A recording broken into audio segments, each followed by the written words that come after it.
Hey guys! So, sorry that the background film on the camera is way close to me. I'm redoing that bedroom wall, and I'm turning the part where I'd normally hang the backdrop into a chalkboard. So that'll be my next backdrop, presumably. We'll see how long it actually takes me. So, what is beauty? Just what brings emotion, what causes us to move. Music does that. You'll see a musician, piano player, moving, having trouble speaking, near tears. I go to an opera. Someone, not the conductor, is conducting, someone's tapping their foot, and someone's crying. Is it art, statues, paintings that show great deeds, stories brilliantly? Is it just talent? In his book, The Way of Kings, by Sanderson, he tells a story, which I couldn't find, so I'm going to paraphrase it, but it is that book. Two men sit together at the end of time. One asks the other, "What is beauty?" He was responded with great works of art, paintings, that which is nice to look at. But what if I were blind?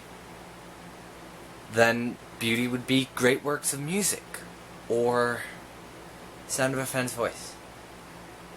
And what if I were deaf? What if I couldn't smell or taste? What if I had broken my neck and could not feel, could not move? What if I couldn't taste a home-cooked meal, smell freshly baked bread, feel warm sand between my toes, cold water running over my hand, see the snow as it falls, hear the sound of rushing water? If I couldn't move? What if every moment was spent in pain, unable to do anything, barely aware of what is around me? What then would beauty be? Beauty would be that which lessens the pain and makes it less noticeable. A train of thought that catches your interest, makes you ponder. That's what beauty is, guys. It's what distracts from everyday life. Viktor Frankl didn't say it in as many words, but he put it fairly well, and something I really got out of his book, Man's Search for Meaning, was that suffering is a part of life, but joy is what makes the suffering worth it. How we choose to react to the hardships, negativities in our lives is what is going to make our lives better or worse. It is what is going to define them. Are we going to, when someone says something mean, be filled with hatred? Or are we going to laugh? Because that's something that's hard for me. Someone says something mean, I know it's funny. I know if it wasn't me, I would probably be laughing. But it was me. I try and laugh it off, and that's the thing. Try. Have a good attitude. Every day, look for at least one thing. Find joy in. And it could be something like the sunlight that wakes me up every morning, which I'm normally very pessimistic about. It could be just realizing that there's someone that didn't get to see that sunrise. But more than that, it's just realizing you are blessed to be able to see it, to be able to feel it, to have these experiences, to be able to learn from them. Everything brings joy. The richness of color, maybe not this color, but a color, plants, animals, people. Life is beautiful. Slow down, enjoy it, and even if you can't really slow down, take a few minutes every day. I have to do stretches for my help. That's when I do it. And I recommend them. They help me actually go to sleep. But find a time, maybe you run, I don't know. But find a time, just reflect back on the day. Every day. 15 to 20 minutes. Be doing something. But be thinking, what was amazing about today? Maybe it was a meal you had. Maybe it was a conversation you had with a friend. But there is beauty all around. Not just when there's love at home, but when you seek it. When there's love in your heart. In the book The Little Prince, whose author I can't pronounce the name, but I'll try. Antoine de Saint-Exupéry. Antoine de Saint. I'm taking French this year, that'll help. In his book, the prince meets, I believe, 5 people, and each one is miserable. One is a vain man, only concerned with what people think of him. Another is a businessman, only concerned with important matters, and so forth and so on. Each of them concerned with what isn't important.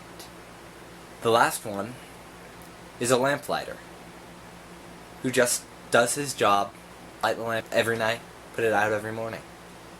But the day is 1 minute long. So every minute he lights it and puts it out again.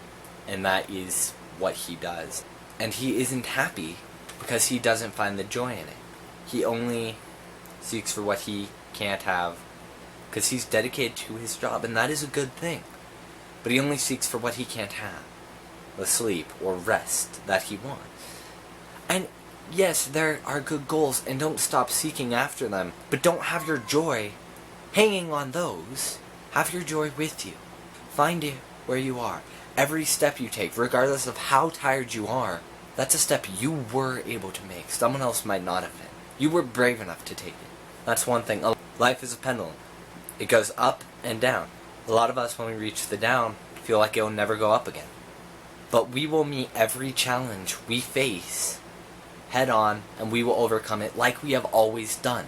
C.S. Lewis had and I don't have the book here, brilliant example of this in the second book in his space trilogy, Perelandra, I believe it's called. It's some other hard to pronounce space word that he made up, I think. As you're swimming, waves come. You can't stay on a wave. You either go over or through it, but you come out the other side. A little bit more experience. That's what life is. Find the beauty, find the hope, the light, the joy in life and in people. And that will help you just to be happy, to find peace. I'm not perfect at this. We're all growing. We're all learning. That's what we're here for. And I think that's important. If you watched this whole thing hoping to learn something for a lesson or a lecture, you might not have been realizing just how important this is. It's not something I can just be like, you need to find the joy in everything and you'll be happy. You need to find the beauty in everything to have joy. It kind of is, but you have to want that. You have to seek after that. That's not something you can teach. That's something you can guide to, strive for. But it's not something you can be, I've told you this, you can do it 100 times. You'll get it right every time. More often than not, you'll get it right maybe one. But find the joy. Find the hope, the light, and the peace in everyday life. That's it. See ya. This video was inspired by Blackberry Morning, a blog. It's fairly new, and every day, or at least it's been every day so far, she shares something in her life. Today, it was write letters, handwritten letters, but it might be recipes or an experience, but it's something that makes me think and helps me in a small way to think about life and find the beauty. So check it out, find it. It is amazing. I really just think you should all read it. Okay, thank you guys for watching. See ya.